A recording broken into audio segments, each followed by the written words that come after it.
नमस्कार दोस्तों, मैं Abhishek Kumar Abhishek civil services YouTube channel पर आपका स्वागत करते हैं।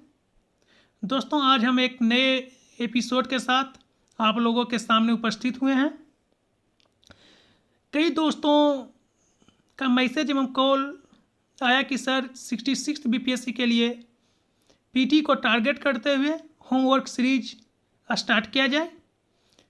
उसी को देखते हुए मेरी टीम ने आज से ये फैसला किया कि आप लोगों को 66 बीपीएससी पीटी को टारगेट करते हुए होमवर्क सीरीज आज से स्टार्ट होने जा रहा है, जिसका भरपूर फायदा आप लोग को मिलेगा। दोस्तों, जैसा कि आपको स्क्रीन पर दिख रहा होगा कि हम लोग इतिहास में आधुनिक भारत के इतिहास से हम लोग होमवर्क सीरीज को स्टार्ट करेंगे। उससे पहले हम लोग देख लेते हैं एक बार कि कहाँ से कितने क्वेश्चन हिस्ट्री में आ रहे हैं।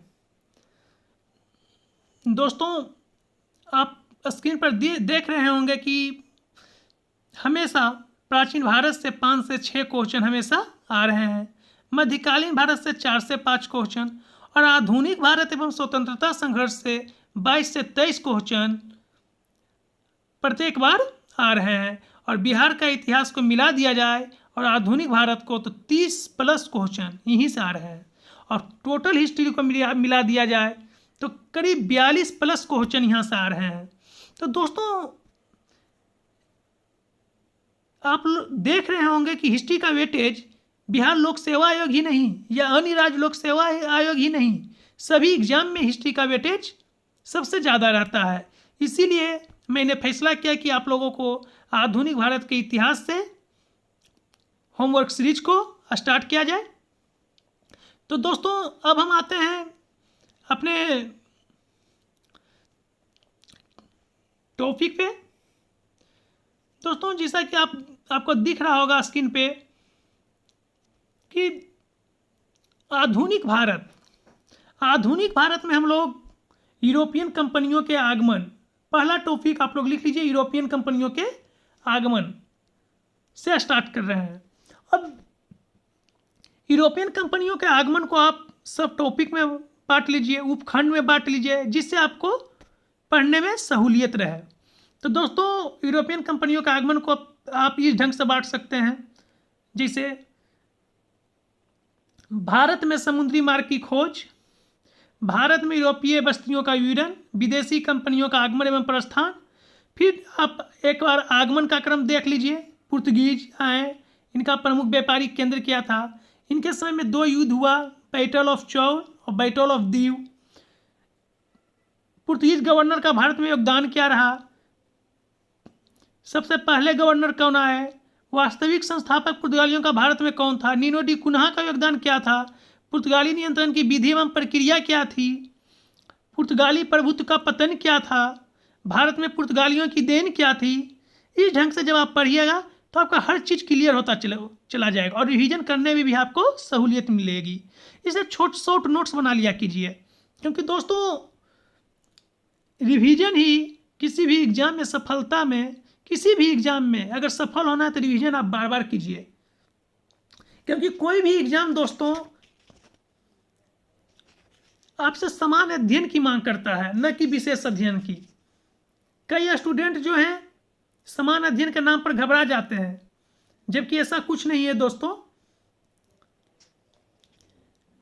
क्योंकि यहाँ मैं एक बात स्पष्ट करना चाहूँगा कि समान अध्ययन के अंतर्गत जितने भी विषय रखे गए हैं वे समान अध्ययन के विषय हैं दोस्तों, विशेष अध्ययन के नहीं। इस तथ्य को आप कभी न भूलें दोस्तों। फिर आप आ जाइए डच पे। तो डच पे आइएगा आप, तो डचों द्वारा स्थापित कारखाने कौन कौन थे, डचों का योगदान क्या था, वेदरा का युद्ध के बारे में थोड़ा सा जानकारी इकट्ठा कर लीजिए, पतन के कारण। फिर आप आ जाइए अंग्रेज, तो अंग्रेज द्वारा स्थापित कारखाने कौन कौन थे, कंपनी की व्यापारिक सफलताएं क्या थी, बंगाल में अंग्रेजी शक्ति का विकास कैसे हुआ। इस ढंग से दोस्तों आप एक थोड़ा जानकारी इकट्ठा करते जाइए, जिससे आपको इस ढंग से यदि आप पढ़िएगा तो आपका क्वेश्चन छूटने का चांसेस किसी भी टॉपिक से बहुत कम रहेगा। सभी टॉपिक को इसी तरह आप पढ़िए, इसीलिए हम आज डायग्राम के माध्यम से आप लोगों को बताने के लिए उपस्थित हुए हैं। फिर आ जाइए डेन।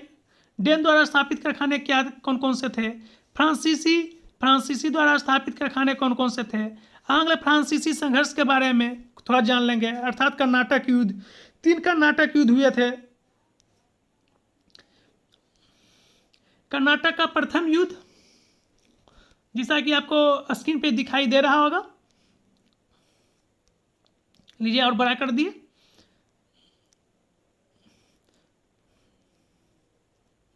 कर्नाटक का प्रथम युद्ध।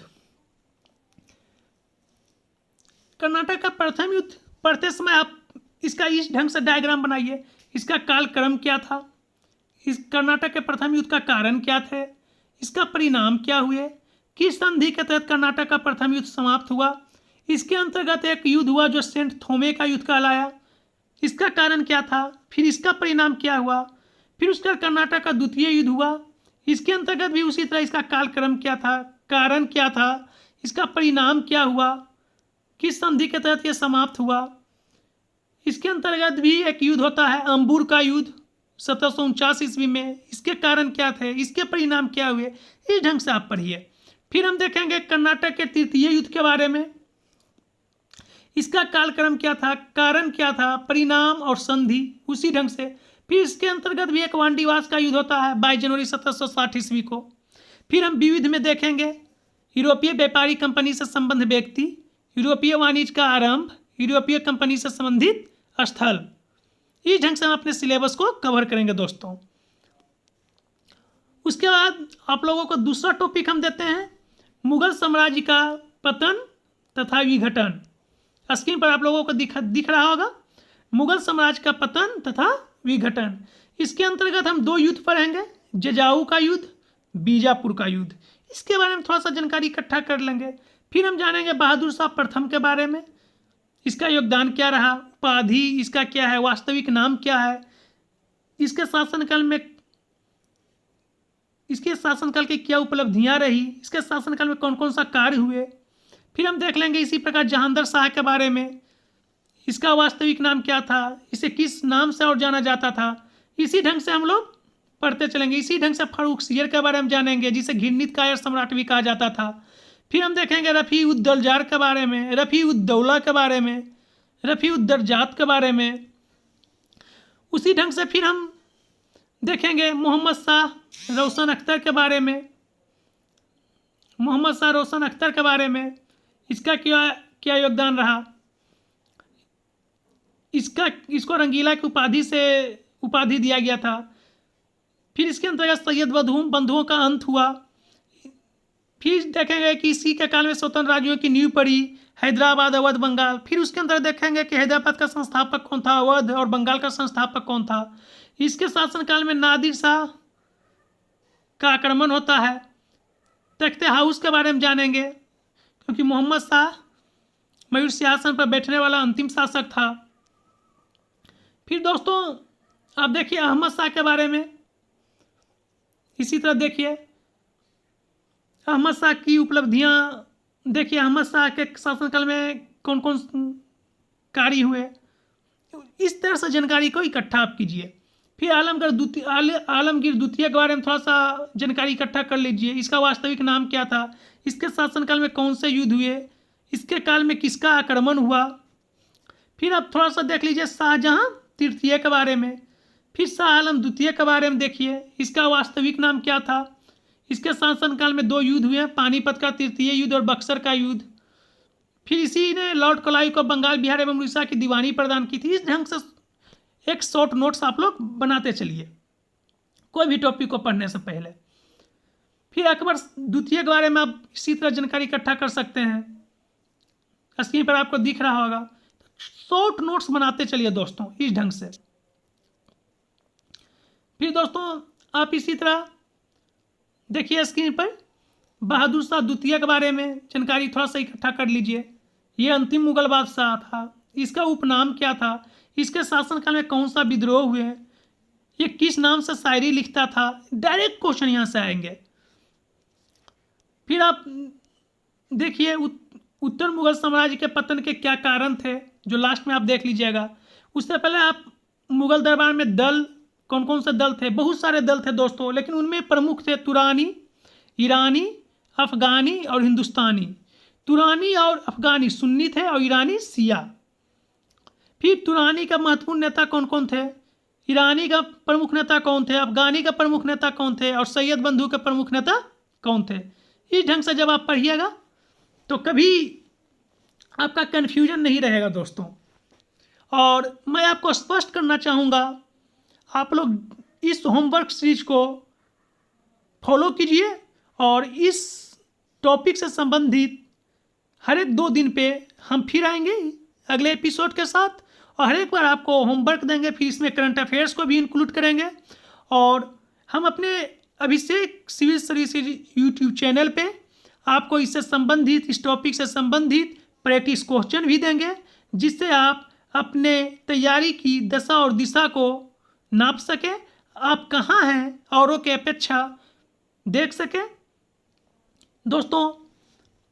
फिर हम करंट अफेयर्स का भी वीडियो लाएंगे, मतलब अभिषेक सिविल सर्विसेज यूट्यूब चैनल पर आपको वो सब चीज़ मिलेगा जो BPSC 66 पास करने के लिए उपयुक्त है दोस्तों। कई दोस्तों का प्रश्न था कि सर क्या पढ़ें, कौन सा बुक पढ़ें। तो दोस्तों आपके पास जो मटेरियल है सब में दोस्तों कंटेंट सेम है, इसीलिए इस टॉपिक को कोई भी बुक से पढ़ लीजिए और प्रैक्टिस कीजिए दोस्तों। अभिषेक सिविल सर्विसेज यूट्यूब चैनल पर इस टॉपिक से संबंधित वीडियो भी हम डाल देंगे, जहां पर आप आकर उस वीडियो को देख सकते हैं। और मैं आशा दिलाता हूं आपको और स्पष्ट करता हूं कि उस वीडियो को देखने के बाद आपको उस टॉपिक से संबंधित क्वेश्चन 95% क्वेश्चन नहीं छूटेंगे दोस्तों। आप लोगों को पीटी के पाठ्यक्रम के अनुरूप उत्कृष्ट और प्रामाणिक सामग्री की एक ऐसी सूची बनानी है दोस्तों, जिससे परीक्षा की विषय निश्चितता की था पाकर उसे कुछ वस्तु निश्चितता की ओर ले जाया जा सके दोस्तों। हम एक बात और यहाँ स्पष्ट आप लोगों को करना चाहेंगे कि इससे पहले हम अपने पहले वीडियो में बता चुके हैं कि आप लोगों का पढ़ाई का तरीका क्या होना चाहिए। आप लोग पढ़ाई को बोझ मत मानिए, पढ़ाई को एंजॉय कीजिए। मेरे कहने का मतलब है दोस्तों कि कोई भी राज्य सिविल सेवा परीक्षा हो या UPSC हो या कोई भी प्रतियोगी परीक्षा हो, उसकी समग्र प्रक्रिया ही स्वयं में बहुत व्यापक और समग्र है। इसमें आपको जीवन के विविध पहलुओं जैसे सामाजिक, सांस्कृतिक, आर्थिक, राजनीतिक, दार्शनिक, वैज्ञानिक, तकनीकी और समसामयिक घटनाक्रम आदि से रूबरू होते हैं दोस्तों। इस तैयारी की प्रक्रिया में आप हर रोज़ जो कुछ भी नया सीखें उसका आनंद लें और उसे एंजॉय करें। इससे आपको एक सुखद सी संतुष्टि मिलेगी दोस्तों, और व्यर्थ के तनाव से मुक्ति मिलेगी स्वलग। कई दोस्तों को फ़ोन आया कि सर कितना पढ़ें। हम दोस्तों कहेंगे कम पढ़ो लेकिन ज़्यादा गुने, यानी जो पढ़ें उसे समझे बगैर आगे न बढ़ें। इसे ही दोस्तों मनन और चिंतन कहते हैं। क्योंकि दोस्तों तैयारी में स्टडी मटेरियल भरपूर होता है, और मेरी सलाह रहेगी दोस्तों को पुस्तकों को समेटने की कोशिश करें लेकिन फैलाएं नहीं। एक कहावत भी है दोस्तों, it is better to read 1 book for 10 times than to read 10 books for 1 time. इसलिए दोस्तों आप लोग एक ही बुक को 10 बार पढ़िए, न कि 10 बुक को एक बार। क्योंकि दोस्तों बुद्धिमान व्यक्ति वही है जो उपलब्ध समय का अनुकूलतम उपयोग करे, लिहाजा समय प्रबंधन की कला सीखे। इसलिए दोस्तों फिर हम इस तरह के वीडियो लाते रहेंगे आप लोगों को कि कैसे करें समग्र तैयारी, फिर हम लोग कैसे करें पढ़ाई, स्मार्ट स्टडी के टिप्स, ये सब से संबंधित भी वीडियो हम लोग लाते रहेंगे दोस्तों। बस आप लोग इस होमवर्क को फॉलो करें। इसी के साथ धन्यवाद दोस्तों आप लोगों का, और आशा करते हैं कि आप लोग होमवर्क को पूरा करके रखिएगा, और इससे संबंधित, इस टॉपिक से संबंधित प्रैक्टिस क्वेश्चन 50 या 100 क्वेश्चन डाले जाएंगे इस यूट्यूब चैनल पे, और उसके माध्यम से आप अपनी तैयारी की दशा और दिशा को देख सकते हैं कि आप कहाँ हैं।